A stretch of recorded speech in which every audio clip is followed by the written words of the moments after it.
Mr. Paul Catrino from Views from the Bridge. What's up, buddy? What's going on, man? How you doing? Dude, I'm so pumped up to talk Union soccer with you. It has been a while. Obviously, COVID, derailed that a little bit from all of us. But man, it's such a pleasure to finally talk with my brother, talk about the Union, man. Hell yeah, man. And It's all we used to do. Yes, sir. That's all we used to do. And you know what? I know you're feeling good, my man, because I was catching a little eye what's going on with the U.S. men's national team, and I know you're feeling good this morning, man. I mean, God, it's just you can't really put words to seeing Mark and Brendan. Like, those two guys had to see each other right after Brendan scored that goal, and it was just like, dude, look at us, right? Look, who would have thought? Not me. Eating a cheesesteak, and look at us. Yeah, right. That's wild, dude. I mean, I'm not totally convinced on their product, but I could care less. Short term, that was a great moment last night. So I'll take those little day by day victories. I mean, I'll as long as those two are playing, I'll enjoy the U.S. men's national because those are my boys. Those are my boys. They're my little guys. But Paul, no. So really wanted to get your thoughts. Obviously, it's been a while since we talked about the Union because obviously we have a long layaway of a break here. But the last match, last Friday night, at home on fireworks night, nonetheless. There was nothing less than fireworks on that Friday night as the Union fall 1-0 to New England, and that goal was absolutely It was one of those goals you just kind of wanted to smash a beer can on your head or smash your head into something. Just watching Finley and Flock arguing over who was supposed to grab Polster was just like, guys, come on. I was like, please just figure it out a little bit. Right. We're better than this, guys. Right. And second half, obviously, the red card by Traustason, and then of course everyone's favorite New England player now in Philadelphia, Henry Kessler.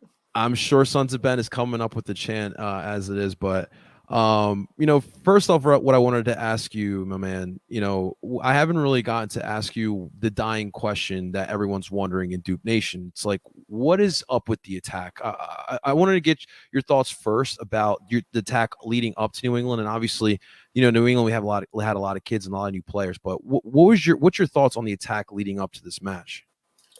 I mean, wholly inconsistent. They're clearly. I mean, it's clear that with Davo, they hope they're bringing in someone who will be able to maybe fill one of these roles that have been far from consistent in regards to how they approach games. I mean, we all love Sergio, but he gets hurt and he can't really play every single game. We all really want to like Casper because he's very marketable and he's very much likes the city.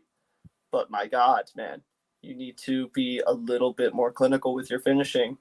And it's little things. It's little bits of effort. It's little bits of I don't know. I haven't. There's no sample size to say what a great, fantastic Union attack looks like besides from when we were rocking with Brendan. And of course he plays a different position. So you can't really look back on your Union season and be like, wow, why can't we be like this? Because we haven't really ever had that, and you just kind of hope that's where the big change has to be. We can talk about replacing a midfielder in Brendan and a center back in Mark, how they're two best players, but you don't have anyone that's going to scare an opponent up top. You just don't. You're absolutely right. I mean, you nailed it on all the topics there, but I mean, Brendan to me has really been difficult to kind of replace. I mean, guys like Daniel Gazdak, guys like Boris Dochkal, the style they facilitate. Guys like Marco Fabian, he sometimes likes to do it a little bit more on his own, but Brendan brought us like that perfect balance of someone who was a workhorse. He was able to facilitate, and he could score a goal on his own. We really, I feel like we have been missing that. But to me, also, I love Leon Flock. I love the tenacity he works with, but as an attacker, I don't know if he's that polished yet. I'm not saying he can't do that. He's still pretty young. I mean, even the U.S. is even noticing it as well. But for me, it's the midfield. The midfield has been exposed. I feel like, that compactness that midfield was on defense kind of has been getting exposed. And then on the attack, Like I'm not seeing that flow. Like I'm not seeing that link up from the back line to the forward line, like you mentioned.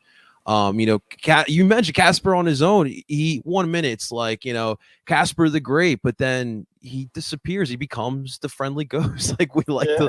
like we like to call him. So it's just definitely been rough, man. Yeah, and it's like you're looking at there's so many good pieces in that Union midfield, but you Yeah, don't have anyone to cover for El Brujo when it comes to having to like chop someone down. You don't have accountability at any of the shuttling midfielder positions because one of them's a 20 something year old kid you just bought from Germany, and the other one's your captain who you're afraid to bench. And it's like Bedoya's had those moments where it's like he's not able to help out his teammates in that deep lying midfield because he's so tired. It's because he plays yeah. all the time. It's just rough. Like, they do have the ability to rotate and everything, but it just doesn't seem like Jim really wants to. If You, he's got his top options, he's just going to go that way.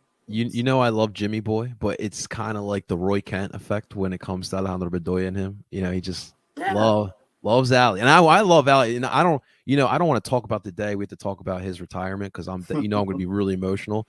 sure. But that's his guy. That's absolutely his guy, man. But I want to ask you as well, because obviously the story before the game was the lack of players that we were without, because obviously World Cup qualifications, and of course we have to play while no one else is playing. But the kids got some play, and obviously a lot of fans were excited about it.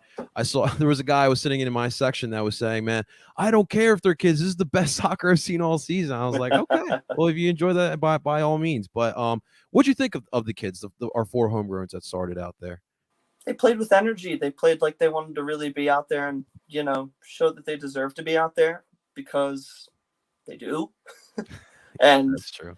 yeah, I mean, they just do. It's a shame that it's not a shame that there's so many young, talented kids on this team that they just can't spread out those minutes like they can, especially with a lack of an open cup. But, they looked energized. They look like they actually have been playing together for years and, had good link up moments and were not afraid to run directly at defenders, which is what no, because it's great when you have someone who wants to run directly at a guy on a Hmm. diagonal and you have to force a center back to come out of position, or you have to have someone from a fullback position come over to close that lane, and that's where more runs start opening up.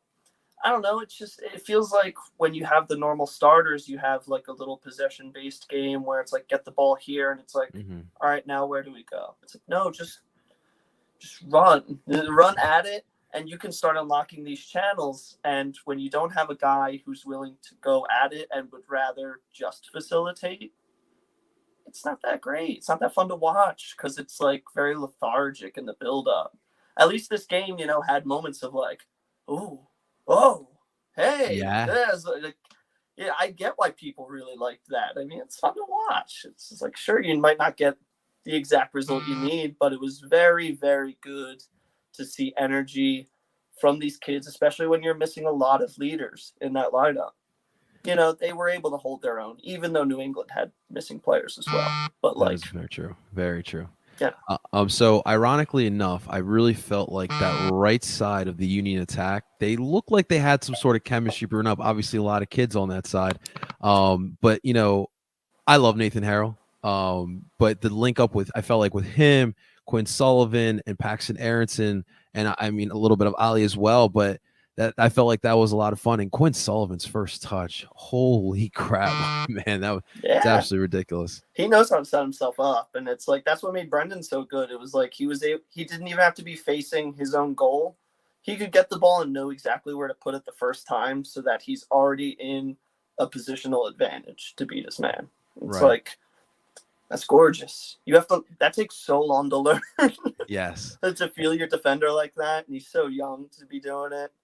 Right. No, you're absolutely right.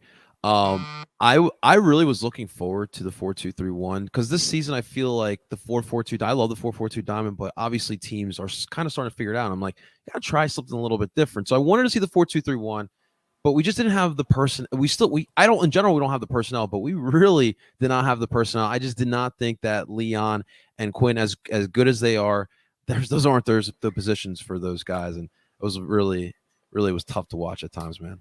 Yeah, and it's funny because like you bring in a guy like Jesus Bueno who's supposed to be replacing El Brujo, and it's funny because like you could play those two next to each other in a 4-2-3-1, and that's gorgeous. You know, like that's instant chemistry you already have between those two, and nationality and play style alone.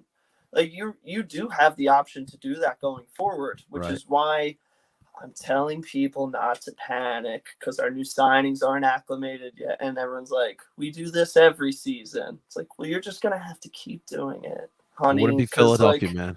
yeah, it's just the way it is. Like, yeah, Pretty much. they're going to be okay. They have talent. We don't need to go out and win another trophy this year for this to be successful. We need to see how we handle this new territory of being a team that now has eyes on it, and European and other really good clubs want to take our guys. Like the market's Right. just opened for Philly, and we need to get used to that. We need to get used to the quick turnaround when it comes from success. Okay, now you've gotten worse. How do you get yourself better very quickly going into your next season? And as of right now, they're like just floating below that bar of being able to do that. It's very much the consensus that we're not sure if the Union are going to be able to acclimate to that style of this new MLS.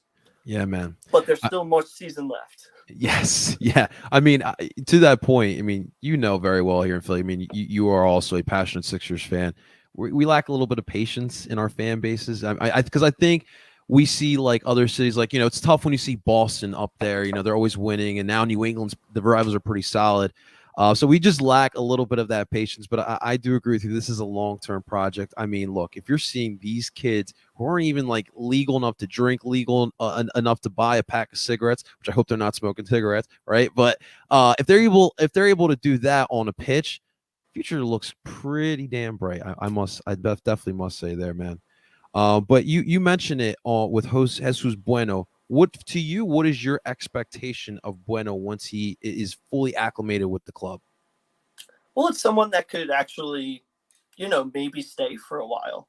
And I say that while knocking on my wooden desk because it's very much one of those things where, if he explodes, the eyes on the city are already very big. Like the market alone is enough of a point to send a scout here. But the fact that you've got a guy now who's going to be like, you've got DeVry who didn't play for us damn near all season, and he's about to make really big. He could be making a big impact for a Serie A team like very soon. And you're clearly seeing that on the international stage, our guys are shining and they're paying more dividends than the other guys that are on this national team. So I like that Bueno is coming in to learn under someone who's basically the exact same player as him. Right. And that's great because if the Union have done anything right in their time of existence, it's been pairing up young players with good veteran players to teach them how to go about it.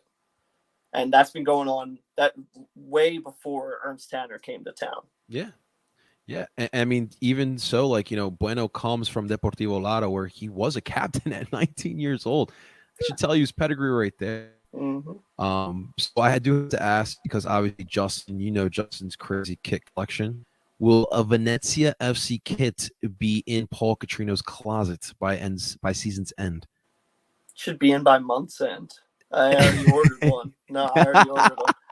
Well, yeah, so I found it off of a website that is not the Venezia website. I will not reveal my source just right now. But I got it for pretty cheap. You can't get it customized. So what I'm going to try to do... No, hold on. I got the away kit, by the way, not the home one. So once it gets here, I'm going to try to take it to Sub and be like, listen, I only got this jersey because there's a Union player on it. I don't care if you use your MLS lettering on the back because it's sexy. I like the new MLS lettering. It's pretty good. It is. Throw this on the back of my kit. Here's $20. Like, just give me DeVry number.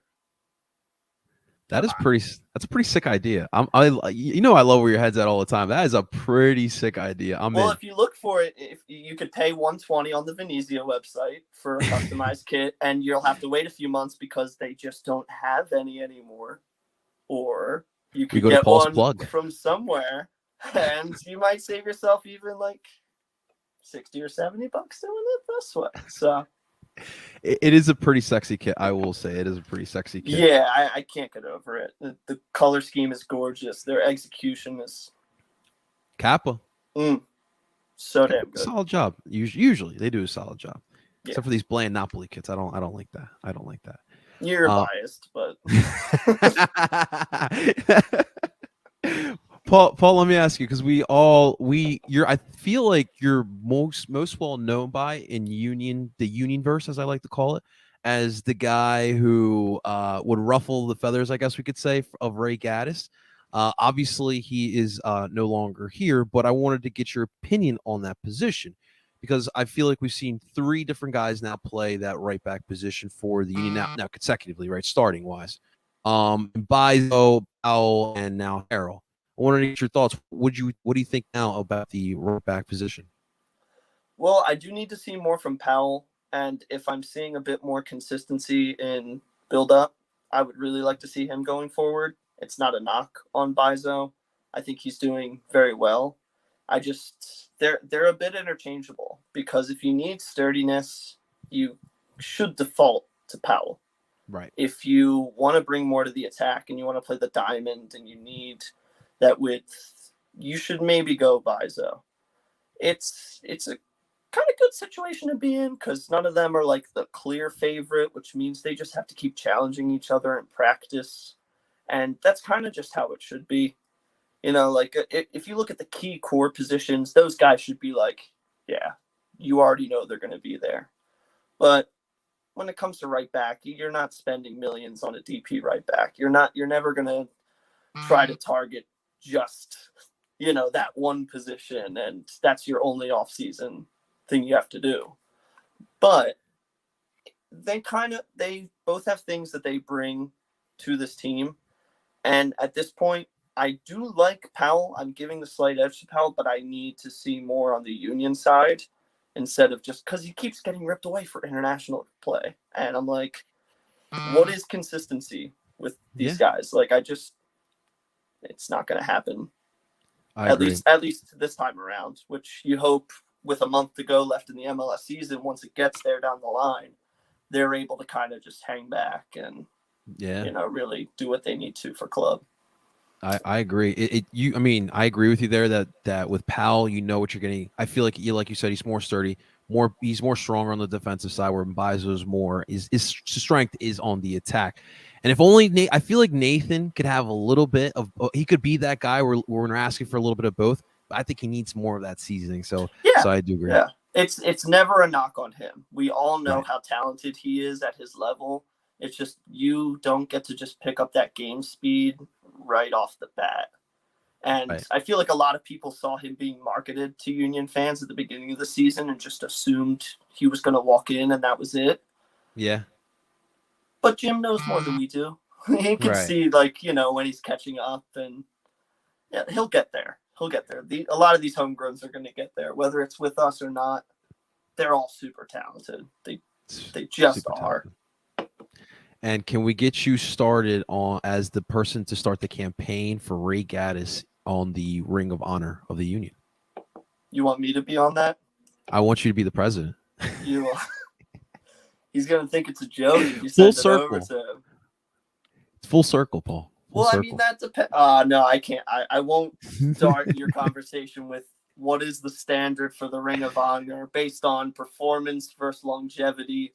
That's up to the Union to decide. I don't run a professional club, but if what's his name, Galskis from the Cavs can get his number retired with the Cavaliers, I think Ray can get put on that wall. I'm just saying.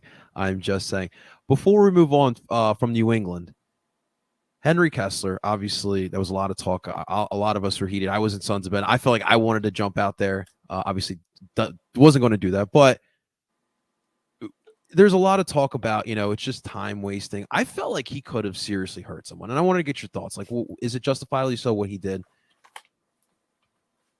Sorry, no, I didn't mean to take off my headphones for that. Did I think he was going to hurt somebody? No. Do I think it was shithousery at its finest? Yeah. I mean, it just is. And, we all want to talk about time wasting, and we all think that the game is above that. And, we don't want that in our game. I get it. We don't want to waste time. We want to watch more action, more everything.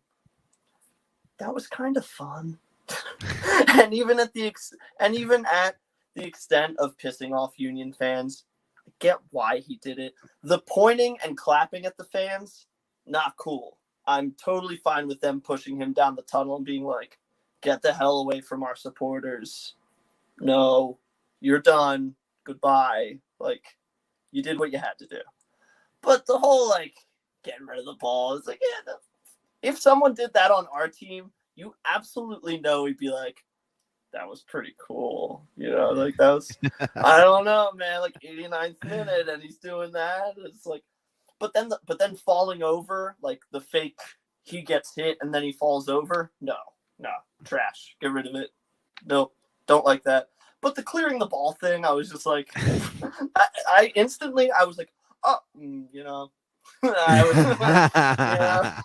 was like, I needed to keep myself in check to be like, what kind of player am I? I'm harmless at nature. I just want to have fun. Right. And that just seemed like Kessler's like, if I do this now, my teammates are probably really going to be like, hey, good job, man. Good job. So I get it. That said, he kind of sucks. I will say it definitely, listen, it's the rivalry is real here. People are doubting it. It's real. And it's crazy. For people who don't understand our love for this league, it's for stuff like this. Because now, next time we face off against New England, my blood's going to be boiling at another level. And I feel like a lot of Union fans are going to be the same way. And I think that just adds more to the game. But remember, guys, respect. Have some respect. Have some sportsmanship as well there. You're all there for a game, remember? Yes. We're there to support our guys, not to be a-holes. Not to be a-holes. All right. So before we let you go, my man, you started this fantastic club, Sporting Serotonin. I kind of wanted to give you that spotlight and just talk a little bit about Sporting Serotonin and what's the goal with this, my man.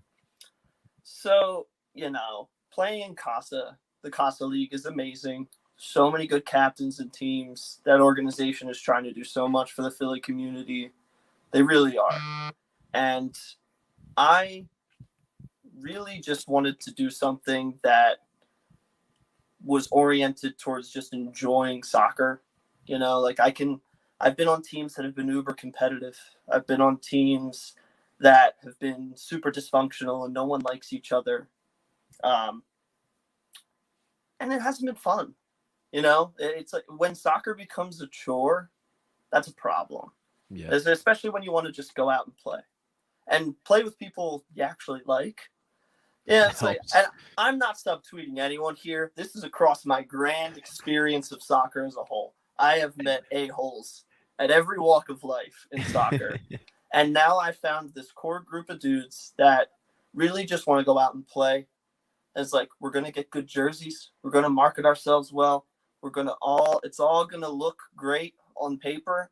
And I said in our captain's meeting to a lot of people, it's like, look, you're probably going to beat us a lot of the time, but I guarantee you're not going to have more fun than us.